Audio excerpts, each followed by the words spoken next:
네, 오늘은 창세기 19장 15절부터 이제 28절까지 말씀을 우리가 교독을 했습니다.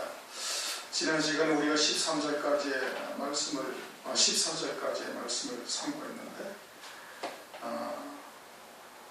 하나님께서 그렇게 멸하시는 가운데서도 의인들을 하나님께서 구원하시는 역사를 베푸시고 또 소돔성 사람들이 이제 그처럼 전혀 깨닫지 못하고 듣지도 아니하고 농담처럼 여겼다. 이제 14절에 그렇게 말씀하고 있죠. 마지막 때에도 베드로후서 3장을 보면 기롱하는 자들이 와서 주의 재림하신다는 약속을 아주 우습게 여기는 일들이 있게 되어질 것을 말씀하셨는데, 이제 소돔성 사람들이 또 그 롯의 딸들의 사위들이 농담처럼 여기는 것과 똑같은 일들이 마지막 때도 있을 것을 말씀을 하고 있지 않습니까? 근데 오늘날 주의 재림이나 이런 거에 대해서 마치 농담처럼 여기기도 하고 아예 재림 자체를 믿지도 아니하는 이러한 일들이 오늘날 이제 일어나고 있음을 우리가 볼 수가 있는데, 이제 롯의 때와 같다 하신 주의 말씀대로 이제 그대로 이제 이루어지고 있는 겁니다. 온 세상의 모든 사람들이 주의 재림을 부정하거나 또는 농담처럼 여긴다 해도 주님은 그냥 재림을 하십니다. 말씀대로 그냥 재림을 하시죠. 그리고 믿지 않는 자들은 그런 말세의 구원에서 제외될 뿐 아니라 하나님께서는 그 길바닥에 있는 돌들로도 아브라함 자손을 만들 수 있는 전능하신 하나님 아니겠습니까? 택하신 자들이 설령 그런 주의 재림을 믿지 않는다 한다면 또 다른 하나님의 자녀들을 통해서도 주의 재림을 맞이할 수 있는 자의 신앙으로 그들을 세워서 성경에 말씀하신 그대로 하나님께서는 이루어 가실 겁니다. 그러니 우리가 그러한 하나님의 뜻을 깨닫고 그 자리에 섰다는 것 자체가 참으로 하나님께서 우리에게 크신 은혜를 베풀어 주신 것이죠. 이제 그 믿음이 이제 끝까지 이어져야 되는 것이죠. 남은 자만 구원을 얻는 겁니다. 끝까지 그 믿음을 지켜서 남은 자가 다 되어야 되는 것인데, 오늘도 이제 말씀을 통해서 우리가 다시 한번 돌아보면서 우리의 신앙이 과연 이제 그와 같은 믿음의 자리에 다 서게 되어져야 되지만은 혹시 부족한 것은 있지 아니한가 돌아볼 수 있는 계기가 되기를 바랍니다. 15절 동틀 때 천사가 롯을 재촉하여 거르되 일어나 여기 있는 데 아나 두 딸을 이끌라 이성의 지역 중에 함께 멸망할까 하노라. 동틀 때라는 것은 해가 떠오를 때를 말하는 것이죠. 어둠이 지나고 이제 동이 터오르고 이제 그와 같은 때인 것이. 이제 그러면은 어떻게 돼? 이제 소돔성은 완전히 불과 유황으로 멸망하고 이제 심판이 끝나버리게 되어지는 겁니다. 그와 같은 동틀 때라는 것은 이제 거꾸로가 아니라 이제 앞으로 이제 장차 이제 환란을 통해서 주의 재림이 있게 되어지는데, 주의 재림의 때가 역시 동트는 것이죠. 해가 떠오르고 동이 터오른다라는 것은 주의 재림의 때를 말하는 겁니다. 주의 재림의 때가 임박한 이제 그와 같은 때에 롯에게 어떻게 한다? 네 두 딸과 아내를 데리고 이 성에서 나가라. 이 성과 함께 있으면 여기에서 그냥 멸망하게 되어진다. 그처럼 하나님께서 구원하시는 역사가 있게 되어질 것을 이제 롯의 가정을 통해서 우리에게 보여주시는 겁니다.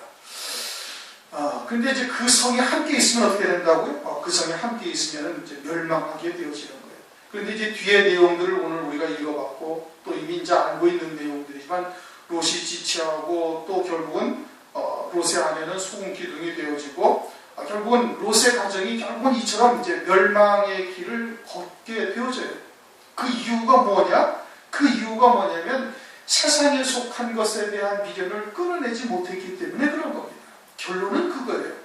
그럼 롯을 통해서 누가복음 17장에도 롯의 철을 생각하라고 그러지 않습니까? 롯을 통해서 우리에게 계시하시는 이 마지막 때 주시는 하나님의 메시지는 뭐냐? 세상에 속한 미련을 아주 철저하게 끊어내리는 겁니다. 성경에 가나안 땅을 이스라엘 백성들에게 주실 때 가나안 땅에 들어가면서 이스라엘 백성들에게 하나님께서 명하신 게 뭐냐면은 아예 코로 귀식하는 것들은 다 진멸시켜라 이겁니다. 그렇죠? 모든 것을 다 죽이라는 거예요. 어린아이까지, 하다못해 강아지 새끼까지라도 다 죽이라고 하나님께서 그렇게 명령을 하셨어요. 하나님은 사랑의 하나님이신데, 긍휼을 베푸시는 하나님이신데, 근데 어떻게 그냥 어린아이까지, 갓난아이까지, 혹은 뭐 강아지 그냥 새끼, 그냥 어저께 나온 강아지 새끼까지라 할지라도 전부 다 죽이라. 하나님께서 그렇게 명하셨거든요. 그것이 왜 하나님께서 그와 같이 가나안 땅에 있는 모든 코로 기식하는 것들을 다 이렇게 죽이라고 명령을 하셨는가? 이것을 우리가 잘 생각해야 되는 겁니다. 가나안 땅은 이미 이제 죄악이 관영해서 더 이상 아무리 그들에게 하나님께서 권면하시고 또는 책망을 하셔도 돌이킬 수 있는 상황이 되어 있지 아니한 겁니다. 뭐 화인 맞아도 아주 화인도 아주 갑절로 화인 맞은 양심이 되어져 가지고 이제 더 이상 돌이킬 수 있는 그러한 상황이 절대 아니었던 것이죠. 그러니까 하나님께서 그들을 진멸을 하시는데 이스라엘 백성들로 그들을 심판하시는 것과 마찬가지인 겁니다. 그런데 그들을 하나님께서 그렇게 다 죽이라고 하시는 이유는 무엇인가? 가나안 땅은 장차 천국을 의미하고 있는 것입니다. 그렇죠? 가나안 땅, 하나님께서 주시는 기업이죠. 마찬가지로 그 천국이라는 것은 오늘날 우리의 심령 천국도 천국인 것이에요. 그러면 우리의 심령 천국 속에 하나님의 나라가 이루어져야 할 이 심령 천국 속에 지금 무엇이 있느냐면 가나안 일곱 족속과 같은 일곱 귀신 들려 마귀의 종로로 타고 있던 우리의 육신의 자아가 그냥 남아있는 겁니다. 그러면 가나안 일곱 족속과 같은 일곱 귀신 들렸던 육신의 자아를 우리가 어떻게 해야 되는가를 가나안 일곱 족속들을 진멸시키는 이스라엘 백성들을 통해서 우리에게 계시해 주는 거예요.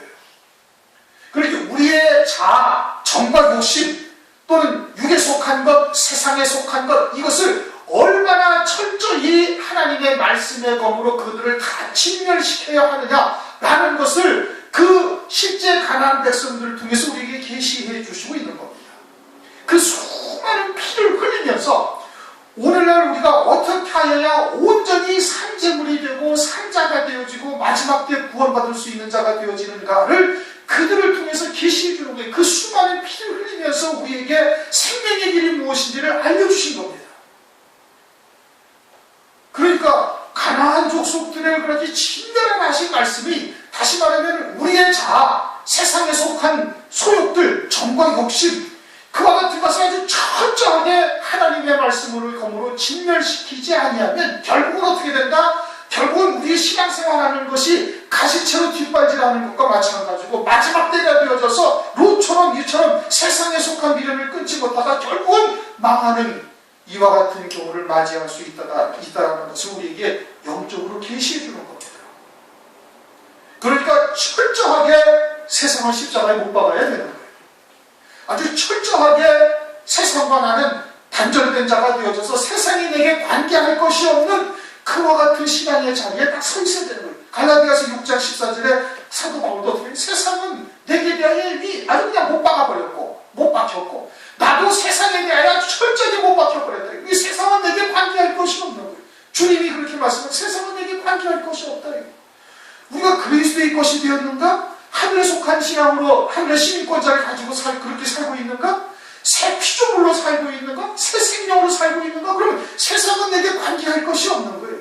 그것이 내게 흥함을 가져오든 혹은 또 뭐 마음을 가져오든 또는 어떠한 환경을 처해주든 그것은 내게 관계할 것이 없는 믿음의 자리에 딱 서 있어야 되는 거예요. 그런데 롯처럼 계속해서 끊지 못한 이 미련 때문에 지금 끝까지 이어지는 겁니다. 계속 지금 뒤까지 이어져가지고 19장이 결국은 그것으로 결론을 나는 거예요. 그러면 어떻게 되느냐? 롯처럼 망하는 경우가 있을 수도 있다는 겁니다. 망하는 경우가 있을 수도 있는 거예요.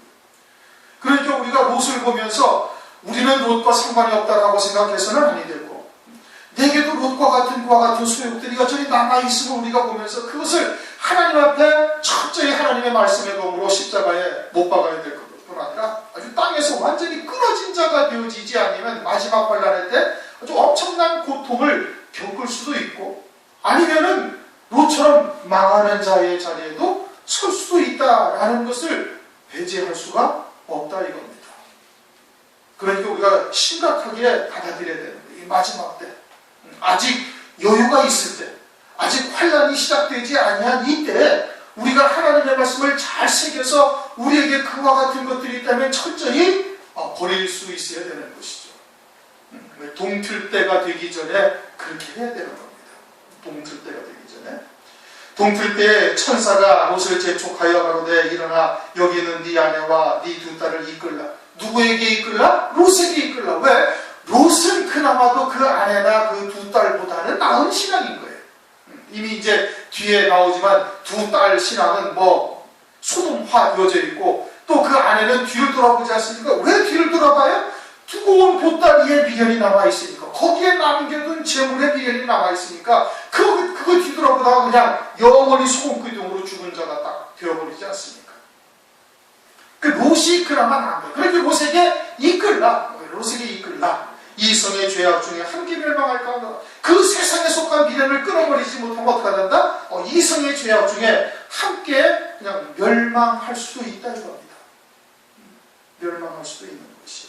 16절 그러나 롯이 지체하며. 왜 지체해요? 롯도 거기에 남겨둔 양떼와 소떼와 많은 채물들의 이 미련이 남아있는 거예요. 그것을 어떻게 좀 가지고 가야 되겠는데 그냥 빨리 아내와 딸만 데리고 나가라고 그러니까 이 채물 때문에 이게 지체하고 있는 것이죠.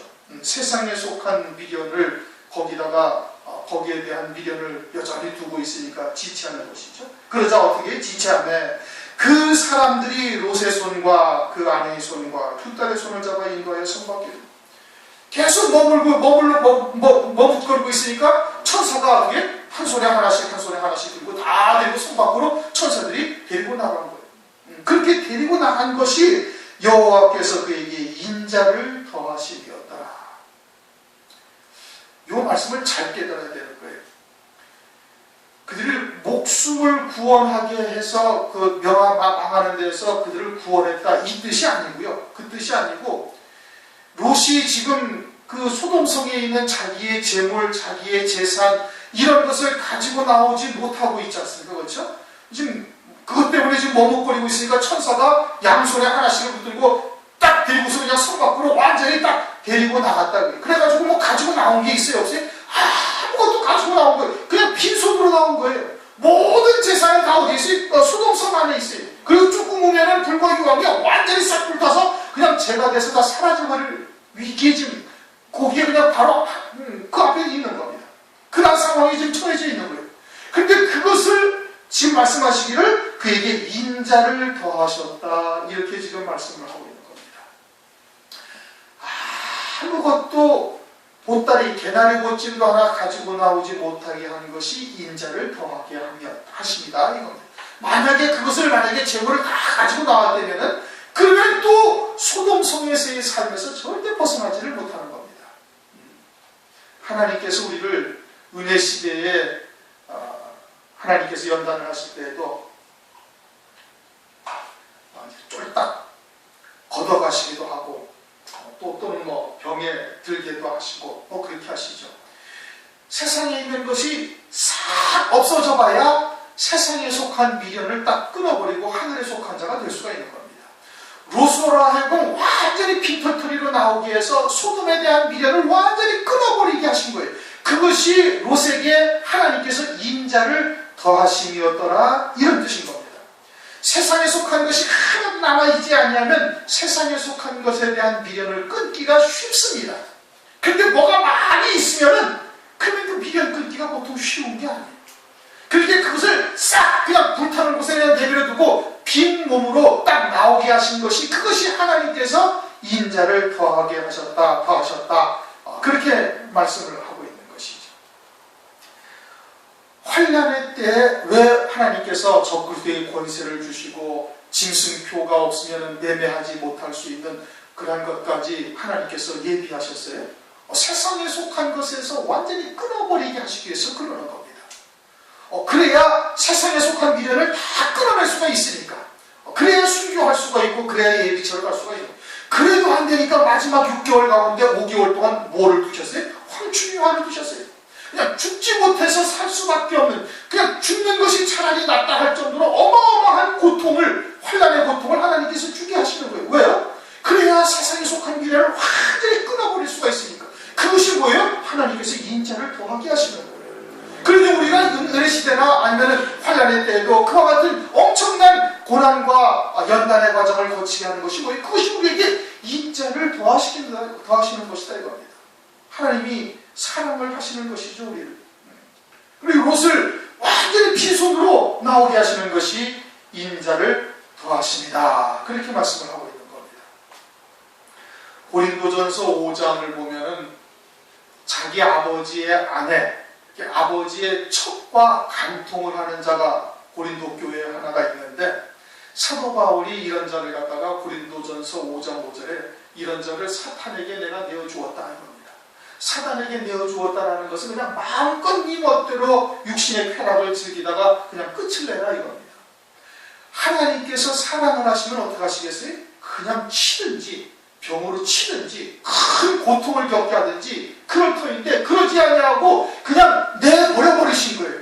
사단에게, 그것을 사단에게 내줬다 이겁니다. 그래서 그냥 그 아비의 첩과 놀아나는데 그냥 마음껏 놀아나고 그냥 그대로 내버려 둔 거예요. 그것을 하나님께서 어떻게 하신 거예요? 그냥 버려버리신 겁니다. 하나님이 사랑을 하신다면, 인자를 더하신다면 어떻게 하세요? 딥다 쳐가지고 아주 큰 고통 가운데 그냥 처박히게 하든지, 아니면은 그냥 질병으로 큰 어려움을 겪게 해서 깨닫고 돌이키게 하겠죠. 그것이 뭐예요? 그게 사랑하시는 겁니다. 그게 사랑하시는 거예요. 그래, 하나님이 떡으로 주신 것을 돌로 받으면 절대 안 되는 겁니다. 우리에게 주신 것이 무엇인지를 우리가 잘 깨달아야 되는 것이에요. 그러니까 롯에게 하나님께서 인자를 더하셨다는 것은 빈손으로 나오게 하신 것이, 그것이 하나님의 인자를 더하신 것이요, 하나님의 사랑이다 이겁니다. 만약에 거기서 보따리를 다 가지고 나오고 있으면 세상에 속한 미련을 끊을 수가 있어요, 없어요? 끊지를 못하는 겁니다. 롯은 그렇게 하나님의 사랑을 받았음에도 불구하고 결국은 또 하나님의 사랑에 대한 온전한 열매를 맺지는 못하게 되죠. 17절, 그 사람들이 그들을 밖으로 이끌어낸 이후에 이르되 도망하여 생명을 보존하라. 도망하라는 것은 왜 도망하라고 그래? 뒤에서 붙드는 것이 있으니까. 뭐가 붙들어요? 소돔 속에 두고 온 양떼와 재물들이 그들을 계속해서 붙들고 생각한다고 하니까 그냥 도망하라. 거기서 빨리 도망하라. 그 생명을 보존하라는 것은 육신의 생명을 보존하라는 것이 아니라 그 영적인 생명을 보존하라고 지금 말하고 있는 겁니다. 그러나 롯이 그러한 천사로 하신 하나님의 말씀을 깨닫지를 못하죠. 그러면서 돌아보거나 들에 머무르거나 하지 말고, 돌아보거나 들에 머무르는 것은 무엇 때문에 그러는 거예요? 그 미련 때문에 그러는 겁니다. 세상에 속한 미련 때문에. 어디로 도망하여? 산으로 도망하여 멸망함을 받아라. 어떤 산으로 가라는 거예요? 따로 높은 산과 같은 영광을 보여주는 그와 같은 산으로 도망해야 되는 겁니다. 계시록 21장에 말씀하시는 큰 높은 산 새 예루살렘 성, 장차 환난의 홍수가 그냥 몰아닥친다 할지라도 그 홍수에 침몰되지 아니하는 그와 같은 다른 높은 산의 영광, 아니면 큰 높은 산의 영광을 보여주는 그와 같은 산으로 도망해야 되는 거예요. 마태복음 24장 15절에도 말씀, 15절까지도 말씀하고 있지 않습니까?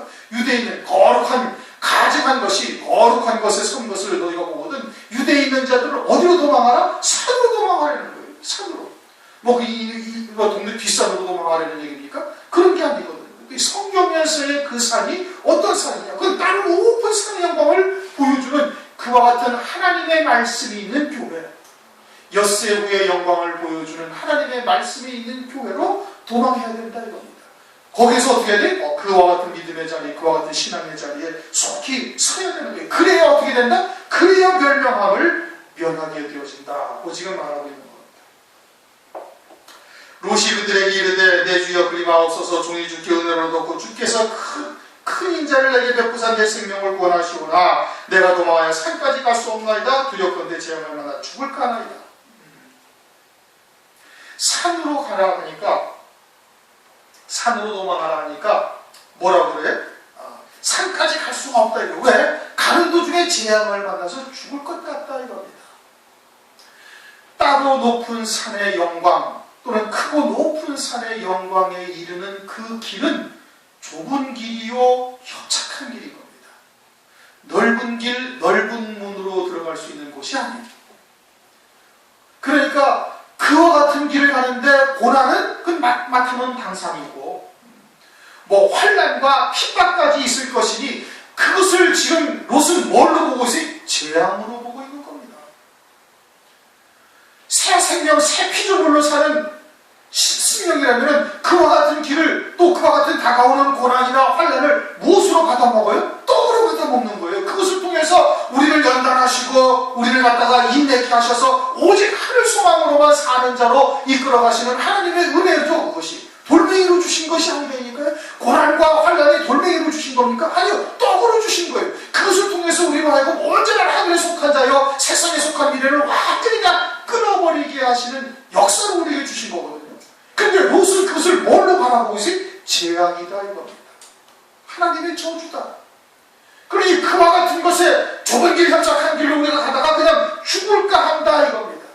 육에 속한 신앙은 십자가의 도가 어떻게 보인다? 미련하게 보이는 거예요. 미련하게 보이는 겁니다. 예수 믿으면서도 편안한 길, 넓은 길이 얼마나 많은데 뭐 굳이 그렇게 그냥 어려운 길, 고난의 길을 스스로 찾아서 갈 필요가 뭐가 있느냐라고 생각하는 게 롯의 마음이 지금 그런 겁니다. 육에 속한 신앙, 세상에 속한 미련을 끊어버리지 못하면 결국 이렇게 보는 거예요. 사도행전 21장을 보면 그 아가보라는 선지자가 나오죠. 얼마 전에도 한번 얘기 드린 것 같은데 똑같은 사건을 성령으로 보여주십니다. 사도 바울이 예루살렘으로 가면 고난을 당하고 이방인들에게 고난을 당하고 이방인들에게 넘겨주게 되어지고 결국은 거기서 이제 죽임당하게 되어질 것을 사도 바울도 알고 있어요. 아가보라는 선지자나 또는 제자들도 성령으로 그것을 다 보여주었어요. 그 똑같이 하나님의 뜻을 성령으로 보여주었는데 판단은 다른 겁니다. 그들은 다 어떻게 사도 바울에게 가지 말라 이거예요. 왜 굳이 거기까지 가서 그렇게 고난을 당하고 죽임당할 길을 뭐 하려고 굳이 하시려고 그럽니까? 전도할 때가 얼마나 많아요? 선교할 때가 얼마나 많습니까?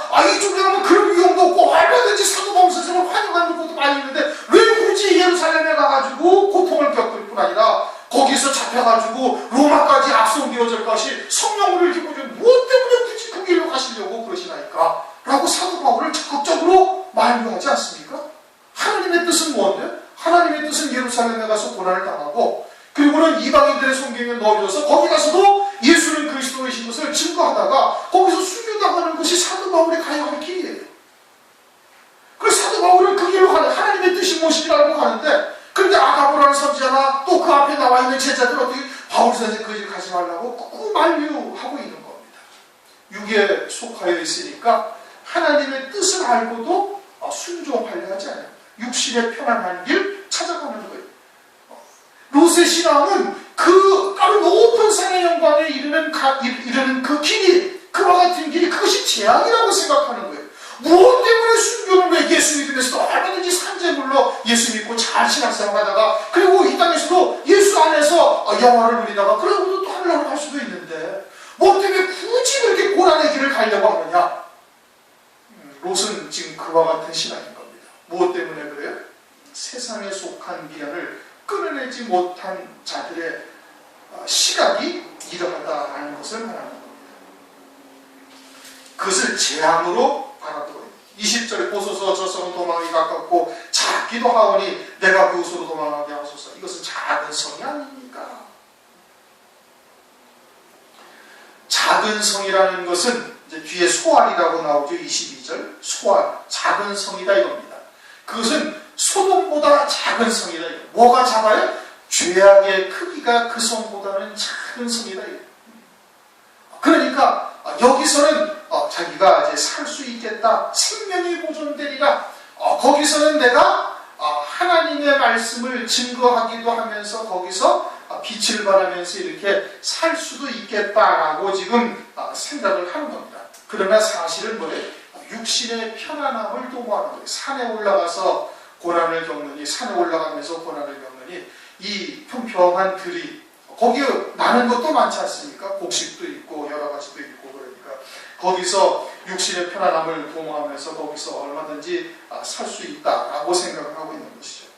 육에 속한 것들을 세상에 속한 것들을 끊어내지 못한 결과가 계속 이렇게 악수를 두고 있는 겁니다. 21절 그가 그에게 이르되 내가 이 일에도 네 소원을 들었은즉 너의 말하는 성을 멸하지 아니하리니 그리로소 기도하라. 내가 거기 이르기까지는 내가 아무리도 행할 수 없노라. 천사가 멸할 수가 없다는 거예요. 왜 그래요? 롯은 아직까지도 의인의 자리에 서 있기 때문에 그러는 겁니다. 한 영혼도 하나님께서는 멸하시는 것을 원치 아니하시는 거예요. 롯이 소돔성 문에 앉아 있었거든요. 소돔성 문에 앉아 있어요. 아직까지는 아브라함을 통해서 배웠던 또 그와 같은 하나님의 말씀이 그에게 생명이 여전히 되어 있는 거예요. 물론 이제 육에 속한 신앙이로서 그러한 세상에 속한 미련을 끊어내지 못한 부분도 있기는 하지만 그러나 열매 맺은 것도 있으니 그 롯을 함께 멸할 수가 없다 이겁니다. 하나님께서. 누가복음을 보면은 예수님께서 십자가 위에서 달리실 때 좌우에 죄인들이 달려요. 그렇죠? 그때 그 한쪽에 있는 죄인이 마지막에 거기서 회개를 하고 주님을 영접을 하는 겁니다. 주여 당신의 나라에 임하실 때 나를 생각하시옵소서.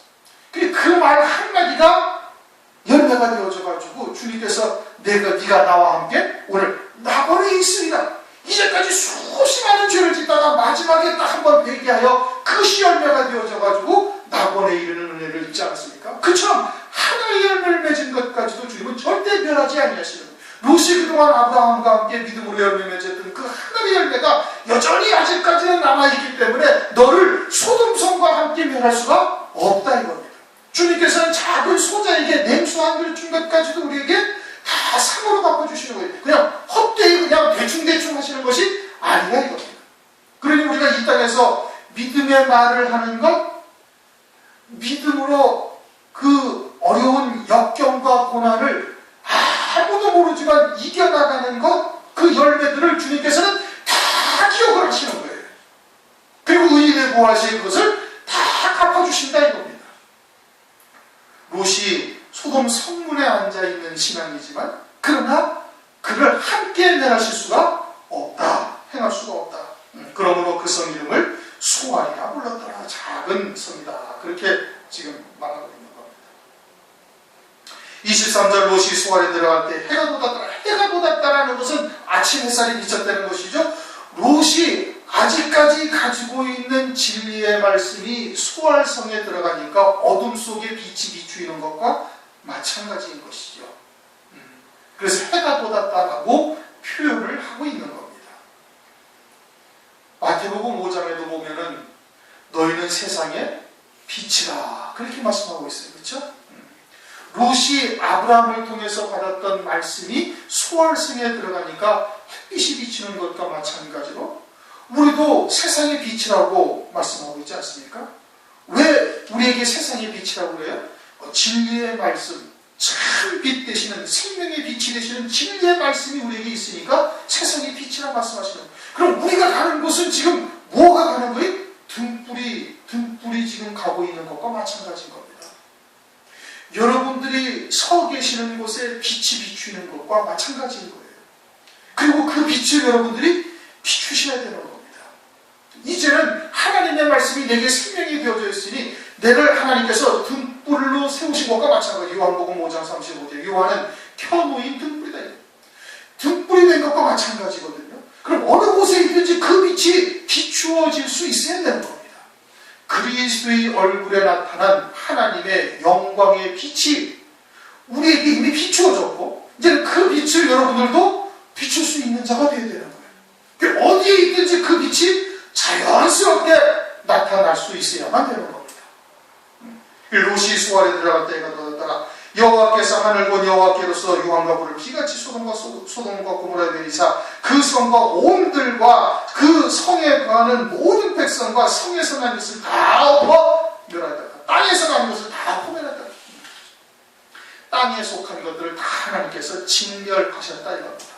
이것은 마지막 때 하나님께서 주의 재림의 때에 하나님께서 진노에 심판하시는 것의 그림자인 겁니다. 베드로후서에도 말씀하고 있지 않습니까? 베드로후서에도 이와 같이 진멸하게 될 것을 말씀하고 있죠. 베드로후서 3장 7절 이제 하늘과 땅은 그 동일한 말씀으로 불사를 위하여 간수하신 바 되어 경건치 아니한 사람들과 심판과 멸망의 날까지 보존하여 두신 것입니다. 하나님께서 불사를 위하여 간수하신 바 되었다는 겁니다. 이 땅에서 난 것, 즉 세상에 속한 것, 땅에 쌓아두었던 것, 세상에 속하여 신앙생활했던 것, 육에 속하여 신앙생활했던 것, 이 모든 것이 다 땅에서 난 것들인데 그것들을 하나님께서 어떻게 다 진멸시키 불살라버리거든요. 언제도 환란의 때에도 진노의 심판으로 그렇게 하실 것을 말씀을 하고 있는 것이죠. 그래서 계시록 12장 12절에 또 동일한 말씀을 하십니다. 그러므로 하늘과 그 가운데 거하는 자들을 즐거워하라. 그러나 땅과 바다는 화 있을진저 이는 마귀가 자기의 때가 얼마 못된 줄 알므로 크게 분명히 너에게 내려왔습니다. 하늘과 거기에 거하는 자는 그 가운데 거하는 하늘이라는 것은 하늘에 속한 자로서 신앙생활을 하고 있는 자고 그 가운데 거하는 자는 이미 이 땅에서 이제 주님이 주신 뜻을 다 이루고 육신의 장막을 벗고 하늘나라에 올라가 있는 자들 그들은 진노하래. 그러나 땅에 속한 자들은 어떻게? 거기 거하는 자들은 그들에게는 이제 화가 있다 이겁니다. 마지막 때 하나님께서 진노의 심판 불사를 위하여 간직하신 바가 되어져서 그대로 진멸하실 것을 말씀하고 있는 겁니다. 그래서 땅에서 난 것을 다 엎어 멸하였다. 26절 롯의 아내는 뒤를 돌아보므로 소금 기둥이 되었더라. 소금 기둥이 되었다는 것은 소금이라는 것은 민수기 18장 19절에 언약의 소금, 영원한 언약의 약속의 말씀이다 이겁니다. 왜 소금 기둥이 되었나? 이와 같이 세상에 속한 것에 미련을 두는 자들은 이처럼 소금 기둥과 같이 영원히 죽은 자가 되어져서 영원한 멸망에 처해질 것을 소금 기둥이 되게 하심으로 우리에게 알려주시는 거예요. 그러니 우리가 얼마나 철저히 세상에 속한 것들을 십자가에 못 박아야 할 것인가를 계시해 주시는 겁니다. 20절 아브라함이 그 아침에 일찍 일어나 여호와 앞에 섰던 곳에 이르러 하나님과 함께 있던 자리에 아침에 일찍 일어났다는 것은 이와 같은 멸망의 자리에서 완전히 벗어난 진리 안에 있는 자요, 하늘에 속한 자요, 하나님께 속한 자로서 이제 따로 구별되어져 있으면 우선 말씀을 하시는 것이고 이러한 자리에 우리가 마지막 때 다 있어야 할 것을 이제 성경을 통해서 우리에게 말씀해 주시는 겁니다. 이건 멸망과 상관이 없는 거예요. 하나님의 진노의 심판과 전혀 관계가 없는 자리에 이와 같은 믿음의 자리에 우리가 서 있어야 될 것이죠. 여호와 앞에 섰던 곳에 이르러 그래서 주님의 중심으로 지금 하나님의 뜻을 여기서 이제 하나님과 50인이 있으면 멸망을 시키겠나이까 45명이 있으면 해가지고 10명까지 내려갔던 것이죠. 그것을 통해서 아브라함은 하나님의 뜻이 무엇인지를 분명하게 깨닫고 있는 것이 하나님이 얼마나 의인들을 사랑하시고 또 하나님의 자녀들을 어떻게 사랑하시는지를 알고 있는 것이죠. 그와 같은 중심에 서 있는 겁니다. 그러면서 28절 소돔과 고모라와 그 온들을 향하여 눈을 들어 연기가 옹기적 연기가 지침이로움을 보았더라. 소돔과 고모라가 불과 유황으로 다 불타서 멸망당하고 있는데 불타 사라지고 있는데 그 연기가 옹기적 연기 같다. 그렇게 말씀을 하고 있습니다. 아브라함의 눈에는 옹기적 연기처럼 보이는 거예요. 롯의 눈에는 그렇게 보인다고 지금 설명은 없어요. 그렇죠? 말씀이 없어요. 그러나 아브라함이 바라보는 시각으로는 그것이 어떻게 보인다? 옹기적 연기처럼 보이는 거예요. 즉 롯을 이끌어내고 롯의 모든 재산을 다 불태워 없애버리는 이러한 역사가 마치 흙으로 빚은 옹기점이라는 것은 뭐예요? 흙으로 빚은 그릇을 갖다가 집어넣고 뜨거운 불로 그것을 갖다가 녹여서 아주 유기 그릇과 같은 그릇을 만드는 것이 아니겠습니까? 아주 그냥 유용한 그와 같은 아주 좋은 그릇을 만드는 것이 옹기 강하죠, 그렇죠? 그런 옹기를 굽는 그와 같은 연기처럼 보인다 이겁니다. 즉 은혜 시대나 또는 환란을 통해서 은혜 시대도 마찬가지고 환란 가운데 하나님께서 한때 두때 반때 3년 반 동안 적그리스도에게 권세를 주어서 환란 가운데 하나님의 자녀들을 하여금 환란을 겪게 하시는 이유가 뭐예요? 옹기 그릇을 만드는 것과 똑같은 겁니다. 그러니까 이와 같은 진노의 심판을 하시는 즉 롯을 이끌어내시고 롯의 가축과 그 모든 재산을 다 불태워 없앰으로 말미암아 그와 같은 연단의 과정, 그 환란의 과정을 통해서 이루시는 역사가 뭐예요? 옹기 그릇을 만드는 것과 같은 은혜를 하나님께서 베푸시는 것이다 라고 지금 말씀을 하고 있는 겁니다. 세상에 속한 것들을 다 불태워 세상에 속한 미련을 다 끊어버리시는 그런 하나님의 은혜의 역사라는 것을 믿음의 사람의 눈에는 그렇게 보이는 거예요. 그렇게 보이는 겁니다. 여러분들도 이제 여러 가지 연단을 겪으셨지만 연단이 지나고 난 뒤에 그 지나온 일들을 돌아보면은 그것이 뭐예요? 그것이 하나님의 사랑이었고 그 과정을 통해서 우리의 신앙이 이와 같이 연단된 믿음의 자리에 마치 쇠풀무에 들어갔다 나왔으므로 더 정결한 정금과 같은 또는 순결한 은과 같은 믿음의 자리에 서게 되었다라는 것을 깨닫게 되어지지 않습니까? 그러면 그와 같은 연단의 과정이 뭐였어요? 그게 옹기 그릇을 굽는 옹기 가마와 같은 것이었던 거예요. 그러니까 믿음의 사람의 눈으로 보기에는 그와 같은 롯을 구원해내고 롯의 모든 재산을 갖다가 다 불태워 없애는 이와 같은 역사가 그를 옹기 그릇 되게 하시는 연단의 과정이요 하나님의 은혜의 과정이라는 것을 믿음의 사람의 눈에는 그렇게 보이는 겁니다. 그러면 오늘날 우리가 겪고 있는 여러 가지의 고난의 과정도 역시 마찬가지인 겁니다.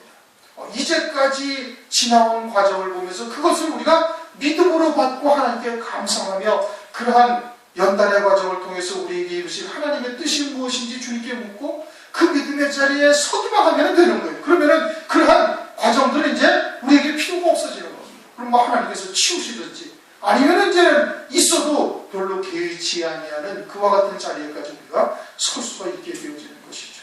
옹기점의 연기와 같다. 연기같이 친밀함을 보았다. 아브라함과 같은 믿음의 자리에 서서 보면 다 그렇게 보이는 것이죠.